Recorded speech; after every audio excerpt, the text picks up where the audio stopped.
You're muted, Mayor. Thank you. Good afternoon, everyone. I'm going to call this call and notice of special meeting of the Santa Clara City Council to order. Could you please stand for the Pledge of Allegiance and remain standing for our statement of values?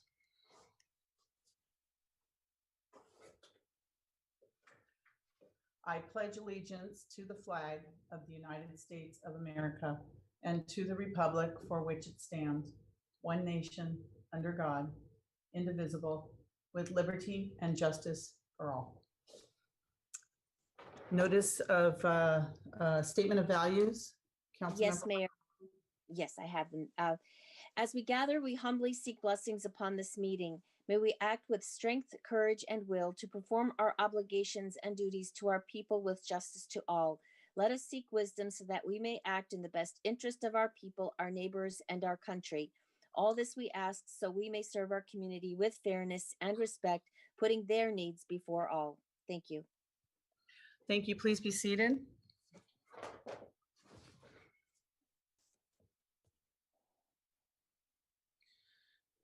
Okay, roll call. Assistant City Clerk. Councilmember Watanabe. Here. Councilmember Shahal. Present. Vice Mayor Hardy. Present. Councilmember Park. Here. Councilmember Jain. Here. Councilmember Becker. Here. Mayor Gilmore. Here. Thank you. The statement of behavioral standards. And then I have a statement to read as well. Go ahead. The City of Santa Clara has adopted a code of ethics and values and behavioral standards for public meetings to promote and maintain the highest levels of conduct. This includes mutual respect, robust discussion, and allowing city business to be done in an efficient and consistent manner. Please note that as the presiding officer, the mayor's direction in matters of process and decorum should be followed, and that use of the gavel indicates all conversations must conclude and everyone in attendance should come to order and attention. Welcome and thank you for your participation. Thank you, Assistant City Clerk. So good afternoon and welcome everyone to the special City Council meeting. The City of Santa Clara continues to take unprecedented steps as we comply with the County of Santa Clara's Public Health Department order and guidance to prevent the slow the spread of COVID-19, including the following of the social distancing protocol and the use of face coverings. For today's meeting, the city is implementing a Zoom feature to allow public participation from the safety of your own home or office. Members of the public can join via the link or call in to the Zoom meeting displayed on the screen now. If you would like to speak on an item, on an agenda item or during public presentations, please raise your hand on the Zoom application or press *9 on your phone. Please only raise your hand while the item you are seeking to speak on is being presented. As a friendly reminder, members of the public have 2 minutes to speak on an agenda item or 3 minutes on public presentations, and those are topics that are not on the agenda. Prior to each agenda item, staff will lower each hand to ensure that members of the public are requesting to speak under the appropriate agenda item.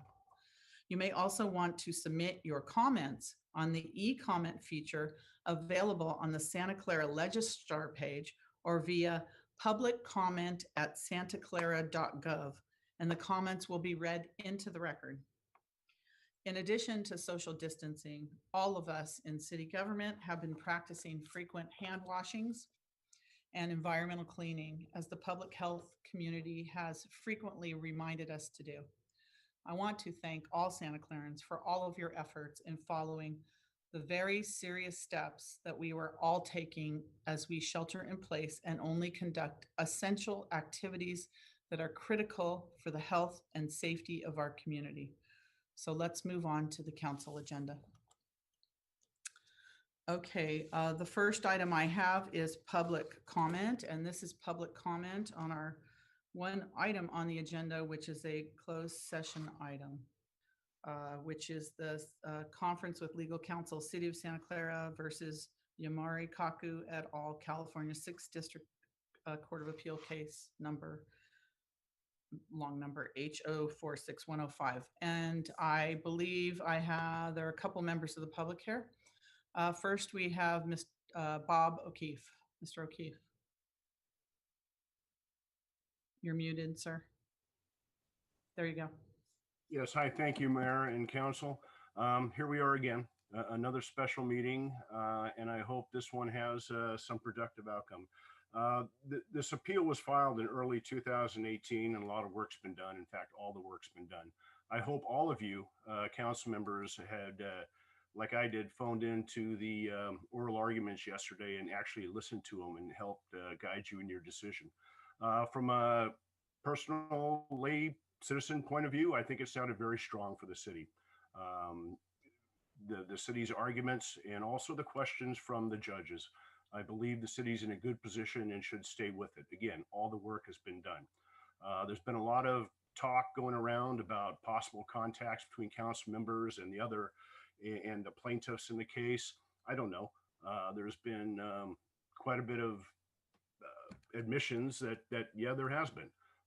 Wes Mukiyama, I'm probably got the gentleman's name wrong, actually was out campaigning with at least 2 or 3 of our council members in this last campaign. So please take a look at it, do the best thing for the city. You will be judged by your response here today. All the monies have been spent, and I think there's a good chance that the city is going to win this appeal. Thank you. Thank you, Mr. O'Keefe. Benjamin Cooley. Ben, floor is yours. Hello. Yes. Hi. I have 2 things. The first is a question for the city attorney, which is what type of action exactly is reportable out of closed session? In particular, if there had been any instruction to either seek a settlement or engage on an offer from the plaintiffs, would that end up being reportable, or would that just be a no reportable action out of closed session? And then to the council, I just want to say I've never taken a strong position on this lawsuit in particular, but regardless of the outcome of the lawsuit, we remain in need of updating our charter. Our charter still says we are doing at-large elections, and whether or not the city wins the appeal, that should get updated, because that is a willfully unacceptable way of doing elections, and neither the lawsuit nor any action from the council that is not a charter amendment will ever update that. So at some point we have to go back and revisit that. Thank you. Thank you, Mr. Cooley. Do we have any other members of the public? City Clerk? I don't see any more hands up, but I received an email to be read into the record. Would you like me to proceed with that? Yes, please. Email is from Camila Algieri. I would like my letter read before the closed session meeting on 12/18 about a potential Brown Act violation. This letter is to call your attention to what I believe was a substantial violation of a central provision of the Ralph M. Brown Act by Suds, Jain, Raj Shatal, Anthony Becker, Karen Hardy, and Kevin Park, one which may jeopardize future action taken on the California Voting Rights Act case. The nature of the potential violation is as follows. Within the last 24 hours, Councilmember Kevin Park met with opposition to the case. At 12:02, Suds Jain emailed city staff requesting a closed session meeting with Raj Chantal copied on the email. At 12:46, Anthony Becker emailed city staff requesting a closed session meeting. At 12:51, Karen Hardy emailed city staff requesting a closed session meeting. And at 12:53, Kevin Park emailed city staff requesting a closed session meeting. On December 17th, 2020, it seems very suspect that Kevin Park did share information obtained during his meeting with CVRA opposition with the above named city council members. Majority of the members are requesting a closed session meeting to discuss the case very much makes it seem like their discussion about Kevin Park's meeting and that some decisions were made that needed to be officialized in a closed session meeting without the entire council present. The action taken that will be taken in this closed session meeting isn't in compliance with the Brown Act because it occurred as the culmination of a discussion outside of public council meetings. The amount of time between the request for closed session meeting from the above named council members and the scheduled meeting for this afternoon is a complete abuse of power on their part and is very sneaky and unbecoming of city council members who are supposed to be representing their respective districts. All Santa Clara residents know how contentious this last city council race was and saw what the new members said about the current council at the time. It seems very apparent to me that the new members are leaving out other members to ensure their own agenda gets taken care of. As you are aware, the Brown Act creates specific agenda obligations, including scheduling meetings in a timely manner, for notifying the public with a brief description of each item to be discussed or acted upon, and also creates a legal remedy for illegally taken actions, namely the judicial invalidation of them upon proper findings of fact and conclusions of law. Pursuant to that provision, Government Code Section 54960.1, I demand that the Santa Clara City Council cure and correct this violation as follows. The City Council schedule a timely closed session meeting about Kevin Park's conversation with the CVRA oppositions, so Santa Clara residents have adequate time to prepare statements for the council on the matter, coupled with a disclosure at a subsequent meeting of why individual members of the legislative body took the positions by vote or otherwise that they did on any action taken during this closed session meeting, followed by a review of his possible Brown Act violation, followed with a transparent report on this situation for Santa Clara residents. End of comment.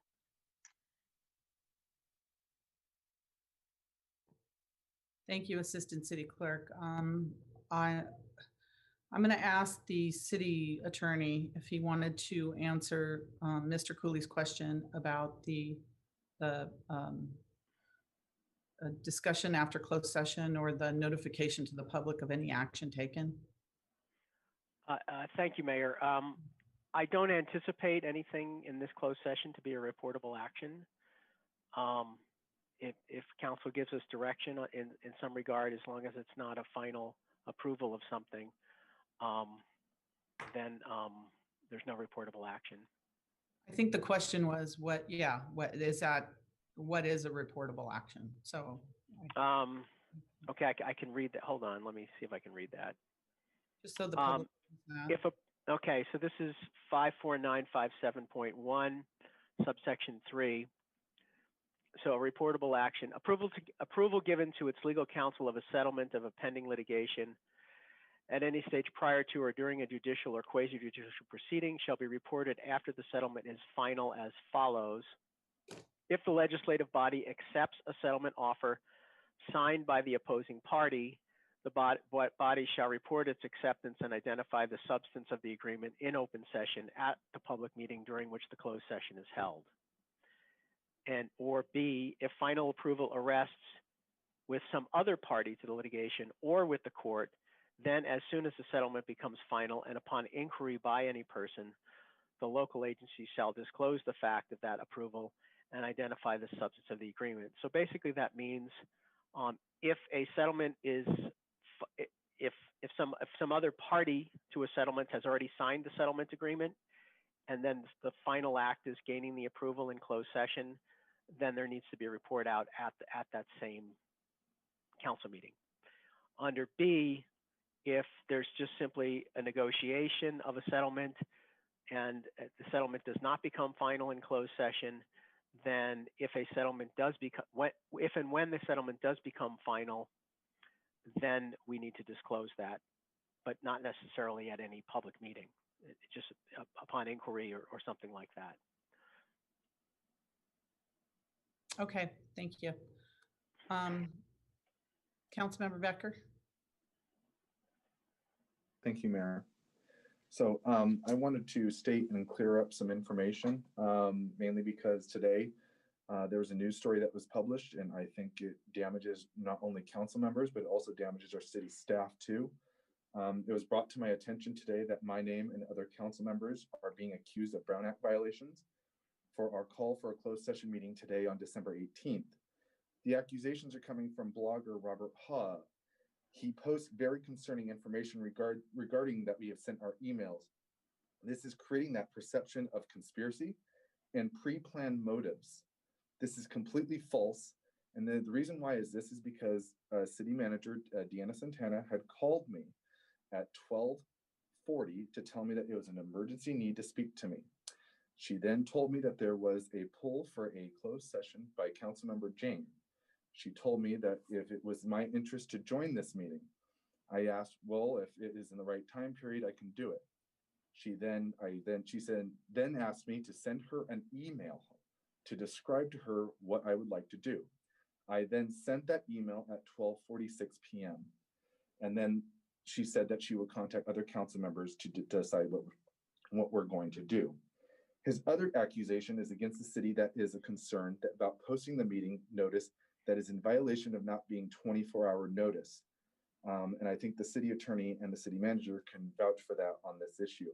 So this brings to the question, how this information is being given, the misinformation that the public is hearing about this. And I am admitting that the city manager did contact me for this meeting, and that the letters received from the public is proving this perception and our reputation. So I would really like to, hear from the city manager and also the city attorney to please tell our public that we did not commit any crime and that we are 100% in legal bounds. Thank you, Mayor. Thank you. City Manager?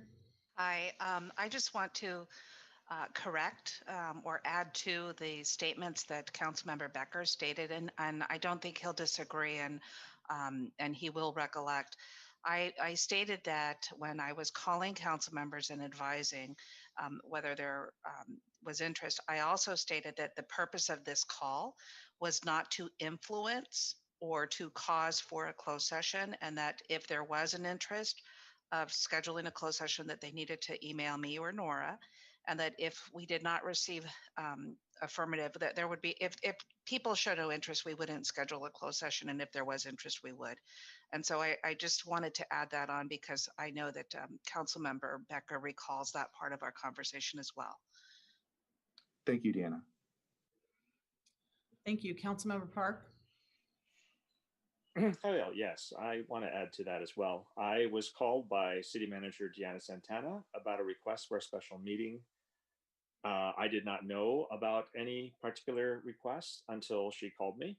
I was not told who requested it, only that I could add my name to the list of council members that would support a special meeting. I am a big proponent of more discussion, so I said, sure. Not knowing exactly what the topic would be, who called it.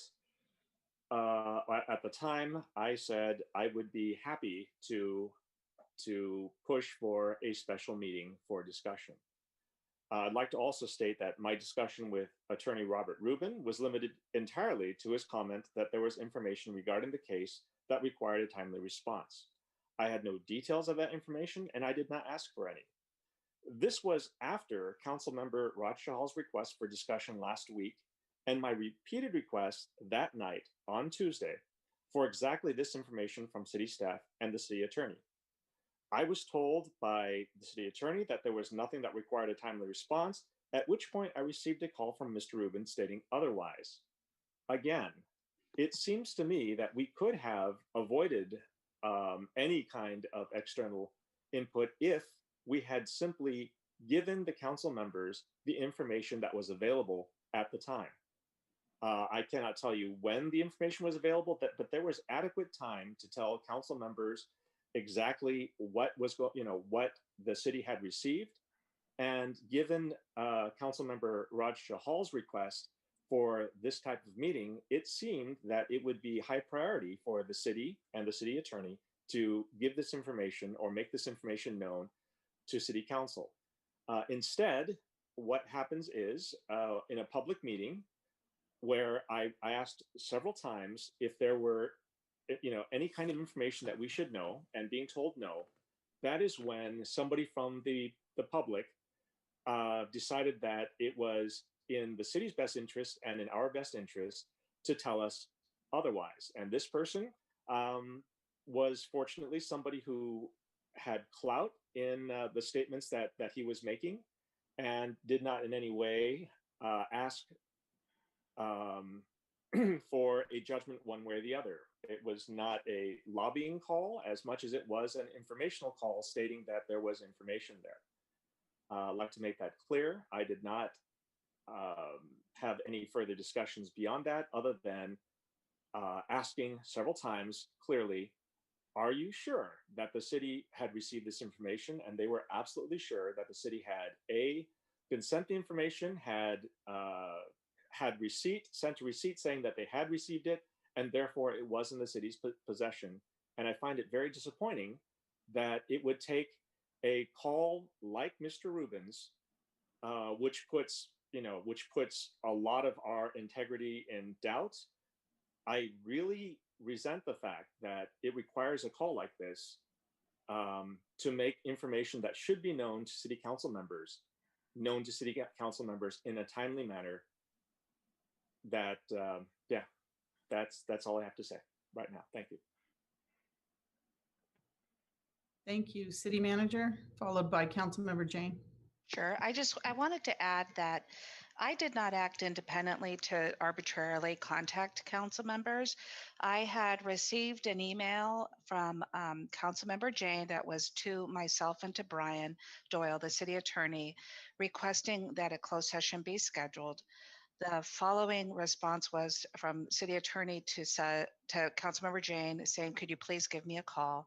And the next email from there was an email from Councilmember Jain to myself stating that he wanted to work with me to schedule a council meeting. I called and Councilmember Jain and had the conversation that based on the outcome of the conversation with the city attorney, that the next steps were to schedule a meeting, and that was since the city clerk duties were under my authority, he was asked to work with me to get this special meeting. Under Government Code Section 54956, there are instructions with how meetings are to be scheduled. And I understand that the city attorney also pursued other remedies for scheduling a meeting as well. And I did talk with the city attorney, and we talked about the use of Government Code Section 54956 and to get a special meeting within 24 hours. And that's appropriate by calling the council member so that there would not be a seriatim meeting. In precaution of that, that was the purpose of the calls. I was very clear with council members when I spoke with them that the purpose was not to influence, but only that if they wanted to independently send the city clerk or myself the emails, and if there were four, that would trigger. If there was not four, then nothing else would happen. So I just wanted to be on the record publicly that I did not act independently or arbitrarily. And I know our city attorney has Government Code 54956 if there needs to be a public explanation of it. Councilmember Jain. Yes, so yesterday I listened to the hearing in the court, and then I had a discussion with Councilmember Chahal, and subsequently we felt that there was some new information presented at the hearing, and that would warrant a special meeting. So I talked to our city attorney, and I said, how do I go about setting up a special meeting? And he said, well, it requires 4 council members to do that. Knowing that I could not contact other council members, I contacted Deanna Santana and explained that I had interest in doing this and how best to go about doing this. And then she legally contacted other council members and the meeting was set up. So that is the extent of my involvement. Thank you. Do you have any comments, City Attorney? Sure. Let me bring. I think it might help to just bring up the text of the code section. So, can I just add before Brian? I know you're pulling up all of the emails where council members responded to either the city clerk or myself have been released as part of the public record. So I'll just read the first sentence, which I think is really kind of most of the question here. So a special meeting may be called at any time by the presiding officer, that would be the mayor. So the mayor can do it individually, or by a majority of the members of the legislative body. So in this case, that would be 4.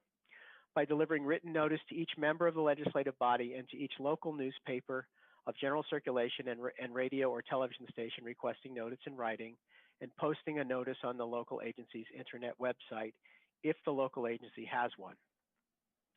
So actually, I think the city manager was being extremely proactive in ensuring that the Brown Act was not violated, and Councilmember Jain was actually a little bit incorrect in what he said, where he said he didn't think he could speak to the other council members about scheduling a meeting. This section means, I mean, it would be impossible for a majority of members of a legislative body to deliver a notice of a special meeting without talking to each other. So the Brown Act assumes that the subject of simply calling a special meeting is okay under the Brown Act. Councilmember Jain could have called 3 other council members and said, let's all sign this call of a special meeting. So that would not have been a violation of the Brown Act. What would have been a violation of the Brown Act is if in doing so, Councilmember Jain started to talk about what they wanted to talk about at the special meeting. And so I think that what City Manager Santana was trying to make crystal clear was that no level of talking about the subject of the special meeting or substantively what they would decide at the special meeting would occur. So there's no Brown Act violation here in terms of the call of the special meeting.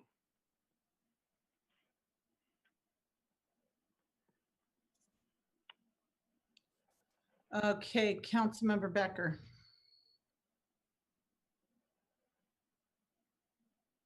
Sorry, my mute was, I couldn't get my mute off. Sorry. I'm gonna have to pass. I have a technical issue really fast. Okay, any other council members have anything to say?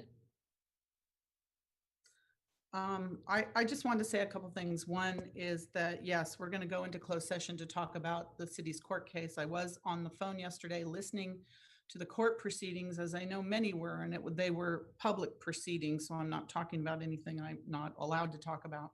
And I thought that our attorneys did a fine job representing the city of Santa Clara. There were some very tough questions by the panel.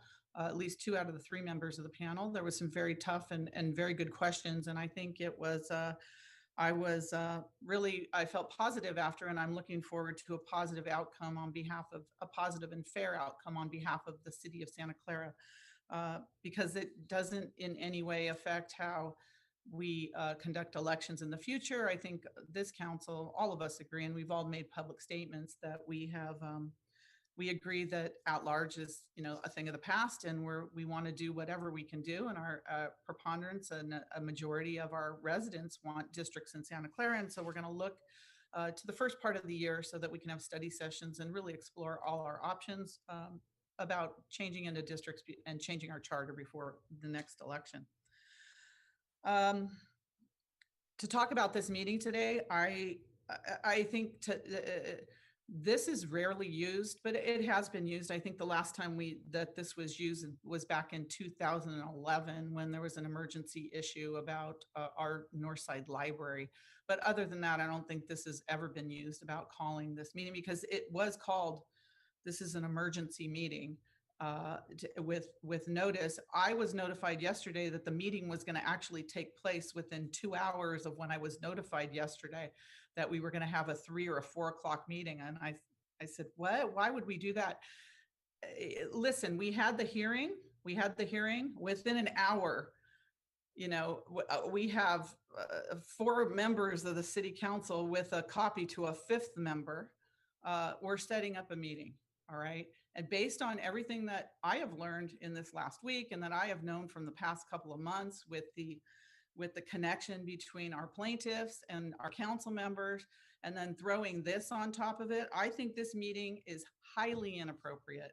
It doesn't even rise to the level of any kind of emergency for me, where everybody has to drop everything to come here because members of council are talking to each other. And not every council member was notified. As you see, there's 5 of them on all their email trails.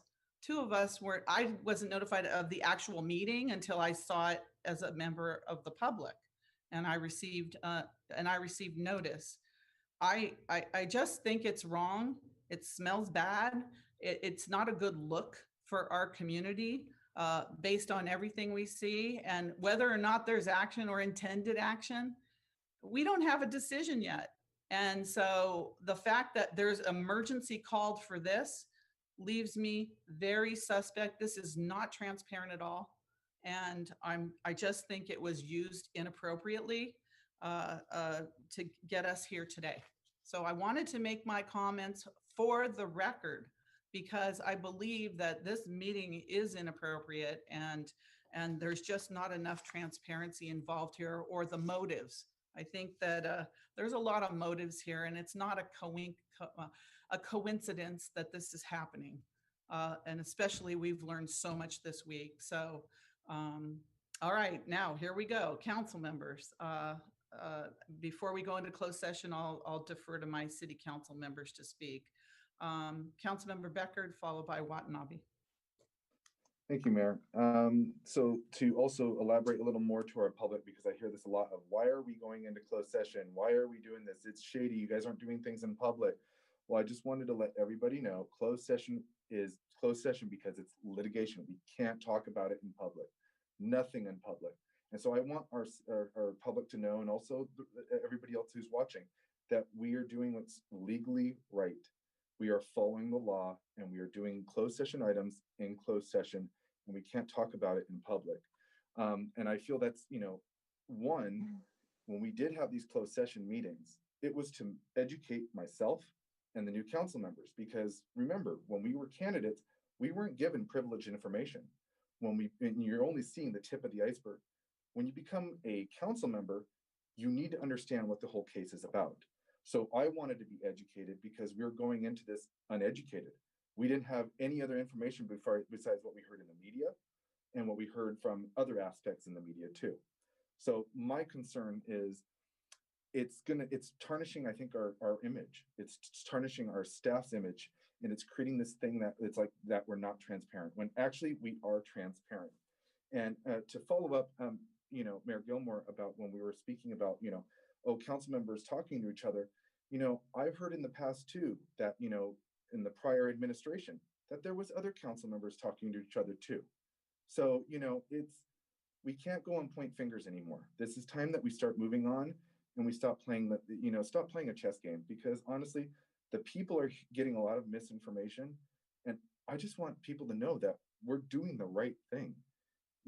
There's messes that are created. Sometimes we try to clean up messes.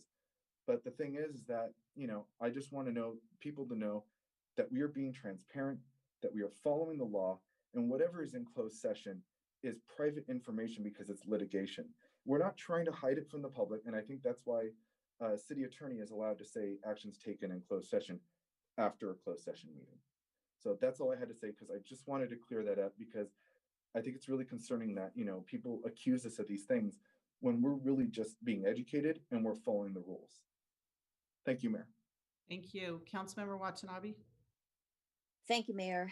I too was on the call yesterday to listen to the oral argument, and I appreciate the time that Attorney Celia put into the preparation. You could definitely hear that he was very well prepared. He was able to answer the questions very succinctly by the judges and be able to point them to the cases that were cited and the references to show what our side, the city side of was on the case. And so I think he did a fantastic job, and look forward to the outcome and a decision by the judges. I think we did a very fine, our city and our attorneys did a very fine job representing the city. As for what's occurred in literally the last 24 hours, what caught my attention was the fact that within an hour of the hearing ending, that there was an email requesting a special meeting, and that literally within 2 hours, a special meeting had occurred. By the time I learned that a special meeting was being scheduled, I was never given the opportunity to say whether or not I wanted to participate. There were already enough participants that agreed that they wanted to call a special a meeting. They had notified the city that they wanted to call a special meeting. And as the mayor has stated also, the optics to me look very bad, especially when you look at the timestamp of the emails. It just, and I understand, I heard what the city manager had to say. I've heard what the city attorney has had to say. However, when you look at the optics of the email, when you look at the timestamps on the emails, the optics look very bad. It looks very coordinated. It looks not coincidental. And I have grave concerns going into this closed session as a result. So thank you for the opportunity, Mayor. Thank you. I'm going to go to Councilmember Park and then City Attorney. Go ahead, Councilmember Park. Yeah, so I want to say I didn't have any contribution or say in who was contacted about the meeting, nor did I know who made the original request at the time that the meeting was noticed to me, or the request for the meeting was noticed to me. In fact, after ending the call into the appeal hearing, I was set to continue with my day. But like Mayor Gilmore said, I was told that this meeting, we could have a meeting later on that day within hours. Would I be interested in continuing discussion or having a discussion on this? I said, sure. At the same time, when people say emergency meetings are not appropriate prior to discussion, I don't know how this determination is made. We can't talk about the subject, and the only way to know about what people are thinking is to engage in conversations at a meeting. Again, I don't know how people who are open-minded about any possibility can say that discussions or meetings about any topic are inappropriate until after those meetings have taken place, or at least during the discussions themselves. Again, I am curious to know what other council members think and what any other information other people may have about the case, because I'm very interested in the outcome of the case. That said, I know that lots of people have interest, and I am trying to serve the interests of the people. I have not stated anything about what I want to do at this time. Thank you very much. Thank you, City Attorney. Yes, thank you, Mayor. I just wanted to clarify that this is a special meeting, but it is not an emergency meeting. An emergency meeting is a special separate section of the government code that has totally different requirements. And so special meetings don't even, emergency meetings don't even need 24 hours notice. And this is a special meeting which requires 24 hours notice. So I just wanted to make that clear to everybody listening. So I think that what was tried yesterday was to have an emergency meeting with 2 hours notice. But, you know, luckily someone came to their senses and made it a special meeting. But as far as I'm concerned, calling this meeting with just a couple hours notice, calling the meeting, put it out in the public on a Friday afternoon in the middle of a work day, is just, it's not productive. It's not transparent. I think we had less than an hour from the time that the hearing finished before all of this started. So motives are there. I get that. And eventually, whether it's today or at some point, the motives will become very apparent to the public. It's going to happen. But to do this to all of us and our public after what we've been through this last week on this same issue makes me wonder who's representing who. And I do not think that this meeting serves our public, our City of Santa Clara public. We're going to go ahead with it because 4 to 5 members called it. I just wanted to express my dissatisfaction with how I think this is an abuse by doing this, and to call in the middle of an afternoon on a workday to have this happen, where, you know, we've had a few people opine on this from our public. Most people are not even going to know this is happening and not have an ability. And we've had a lot of interaction with our public on this issue. The public wants to weigh in on this issue, and now we have this, you know, meeting. You could say it is legal according to our charter. 4 people can call, but just because it's legal in the charter doesn't make it right and appropriate for our public. And that's what I wanted to express. So we are going to, Councilmember Becker, I want to adjourn to closed session. Do you have something you haven't said already that you'd like to say? Yeah, just when you mentioned about having closed session meetings in the past in the middle of the day, I think it's a little hypocrisy because I've seen closed session meetings in the middle of the day before I was actually elected in the last few years, probably since 2016. There's been at least I can count 3 closed session meetings or even special meetings in the middle of the day while people are working, just to be transparent. Okay, thank you for trying to justify your actions. I get it. So we are now going to adjourn to closed session. Thank you.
back, everyone. We are back from closed session. Reports of action taken in closed session matters. City Attorney. Thank you, Mayor. Council took no reportable action in closed session. All right, thank you. Public presentations. Do we have any public presentations? Have any come in, e-notify, e-comment or anything, Assistant City Clerk? I have nothing on e-comment. Let me double check on the public comment email site.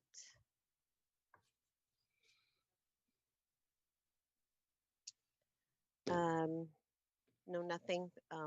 Nothing's come in. Thank you. Okay, thank you. May I have a motion to adjourn this meeting? All motion. Motion by Councilmember Becker, Second. second by Councilmember Jain. Assistant City Clerk, roll call, please. Councilmember Watanabe, Yes. Councilmember Shahal, Yes. Vice Mayor Hardy, Yes. Councilmember Park, Yes. Councilmember Jain, Yes. Councilmember Becker, Yes. Mayor Gilmore. Yes. Thank you very much, everyone. This special meeting is adjourned.